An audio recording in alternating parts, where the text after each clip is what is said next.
С одним священником произошел поистине удивительный случай, когда он решил спрятать камеру в гробу в исследовательских целях. Однако, когда он включил ее ночью, то, что он увидел, заставило его закричать. В маленьком городке Элмсворт отец Томас начал рискованный проект. Он поместил высокотехнологичную камеру внутрь гроба.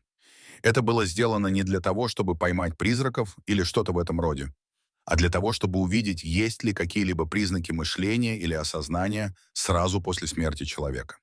Он хотел зафиксировать любую крошечную частичку сознания, которая может сохраниться после того, как кто-то умрет. Отец Томас приступил к осуществлению своего плана, когда пожилой человек из его церкви, мистер Джеффри Хокинс, которому очень понравились идеи отца Томаса, сказал, что было бы здорово использовать его гроб для эксперимента после его смерти. Они установили камеру в гроб мистера Хокинса прямо перед его похоронами и запрограммировали ее на включение и выключение записи в течение нескольких часов после того, как его похоронили. Они ожидали, что камера просто незаметно зафиксирует все необычное, но в итоге она зафиксировала несколько странных звуков и теней, которых там не должно было быть. Всего через несколько часов после похорон, просматривая отснятый материал, отец Томас заметил странные помехи и тени, движущиеся по краям видео. Подумав, что с камерой что-то не так, он обратился за помощью к Монике, студентке колледжа, которая разбирается в технике. Она подумала, что эти странные тени могут быть вызваны каким-то внешним сигналом, который мешает работе камеры.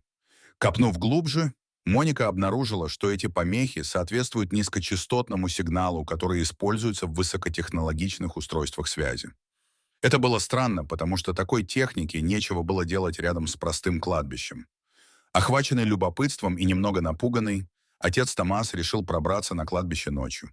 Именно тогда он обнаружил свежие следы шин возле могилы мистера Хокинса, которые определенно были не с похорон. На следующий вечер отец Томас принес еще более совершенное звукозаписывающее оборудование и уловил слабое, но отчетливое жужжание, доносившееся из-под земли рядом с гробом. Моника объяснила, что такой звук обычно издают большие машины, используемые для бурения под землей. Это означало, что под кладбищем может происходить что-то гораздо более реальное, чем просто призрачный шепот.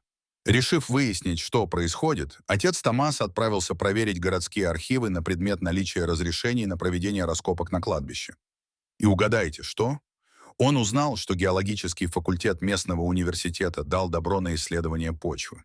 Но их график был составлен на несколько недель после похорон мистера Хокинса, а не раньше. Получив эту новую информацию, отец Томас обратился к руководителю геологического исследования. Именно тогда он обнаружил нечто еще более удивительное. Испытания грунта были всего лишь прикрытием. На самом деле нужно было проверить древнюю скрытую сеть туннелей под городом, которая была случайно вскрыта во время недавних городских работ.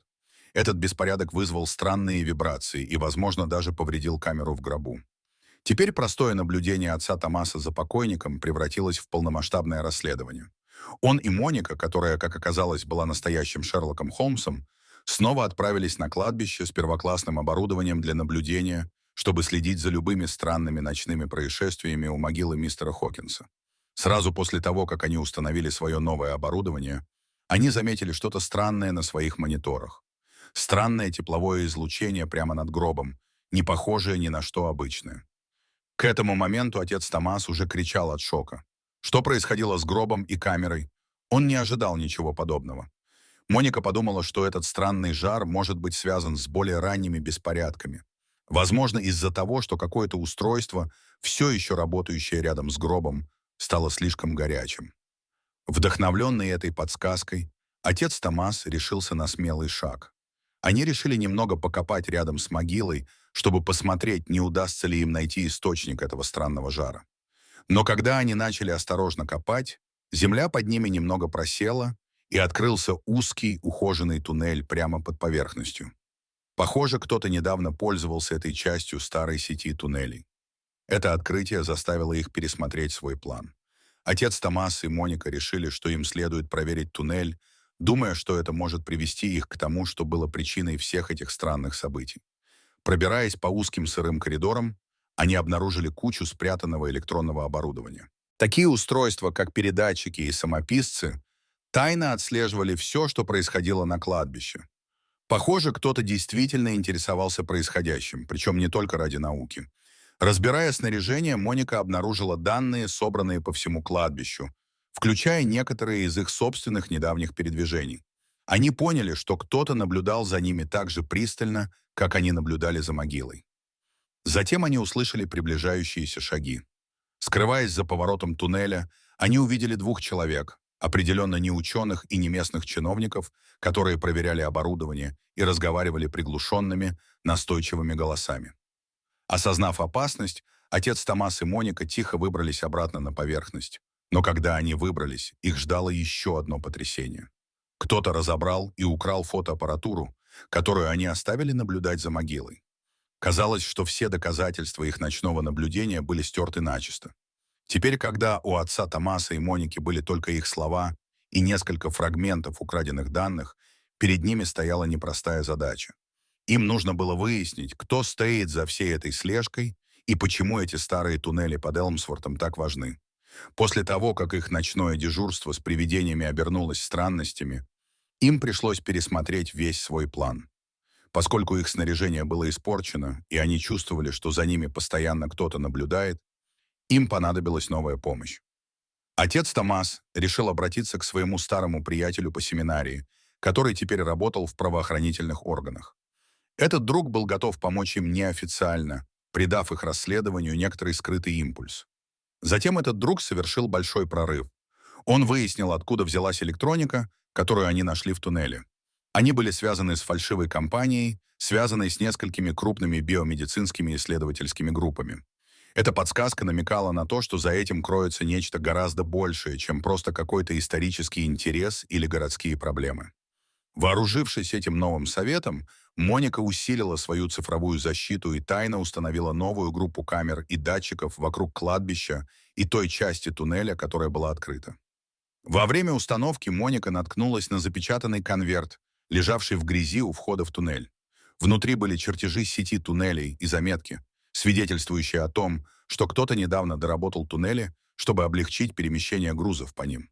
Когда они просмотрели эти чертежи, отец Томаса и Моника заметили, что изменения указывают на путь, проходящий прямо под крупнейшим центром распространения наркотиков в городе.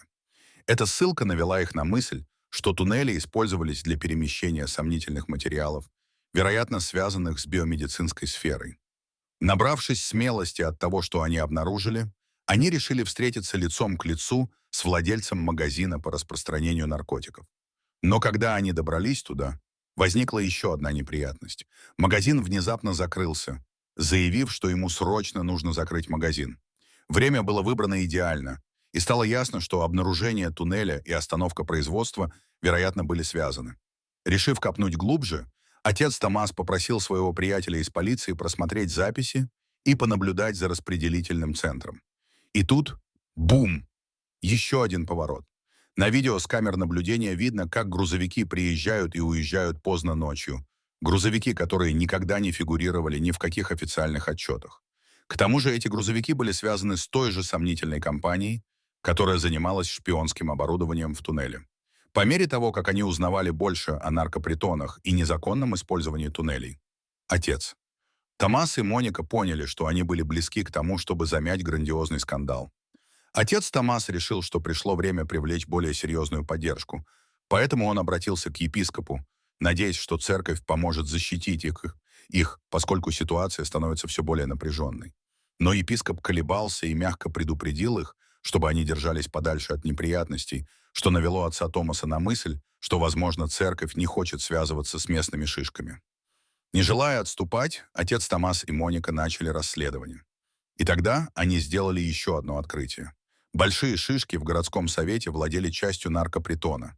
Казалось, что все известные люди города были заинтересованы в том, чтобы сохранить все как есть, запутавшись в коррупции, которая распространилась от бизнеса прямо на управление городом. Надавив еще сильнее, Моника применила свои технические навыки и взломала систему связи этой сомнительной компании. То, что она обнаружила, было дикими секретными электронными письмами о сделке с какой-то зарубежной компанией, которая жаждала заполучить в свои руки лекарство, которое производилось прямо там, совершенно нелегально. Они были по уши в дерьме, ставки были связаны с международными схемами борьбы с наркотиками и некоторыми действительно рискованными испытаниями лекарств на людях. Как раз в тот момент, когда они начали осознавать эту сенсационную новость, в их дверь постучался еще один поворот. Их приятель из правоохранительных органов, который помогал им, был внезапно переведен в другой округ при сомнительных обстоятельствах. Сменивший его человек быстро прекратил расследование в отношении туннелей и дистрибьютора, заявив, что для продолжения недостаточно улик. Но отец Томас и Моника не собирались сдаваться. Не имея официальной поддержки, они планировали проболтаться СМИ, надеясь привлечь внимание всей страны к коррупции. Однако прежде чем они успели что-либо предпринять, системы Моники были взломаны. Их улики исчезли, а на экране появилось пугающее предупреждение, в котором говорилось, что за ними наблюдают, и им следует отступить, иначе они столкнутся с серьезными неприятностями. Понимая, что они были загнаны в угол некоторыми очень влиятельными людьми, отцом Томасом и Тео, Монике пришлось принять трудное решение. Они могли либо отступить, чтобы обезопасить себя, либо попытаться раскрыть правду, не подвергая себя слишком большой опасности. Они решили продолжить борьбу, но более скрытным способом. Они запланировали последнюю операцию под прикрытием на ту ночь, когда, как им казалось, намечалась крупная незаконная сделка с целью заполучить какие-нибудь веские доказательства. Когда они готовились к этой секретной миссии, отец Томас получил анонимное сообщение о встрече в туннелях той же ночью. Кто дал наводку, оставалось загадкой, что делало их план еще более рискованным. Но они были готовы рискнуть, если это означало получение необходимых улик. Во время их наблюдения с использованием нового высокотехнологичного оборудования для наблюдения произошло нечто неожиданное. Вместо того, чтобы пресечь незаконную торговлю наркотиками, они записали важную встречу между городскими чиновниками и иностранными инвесторами.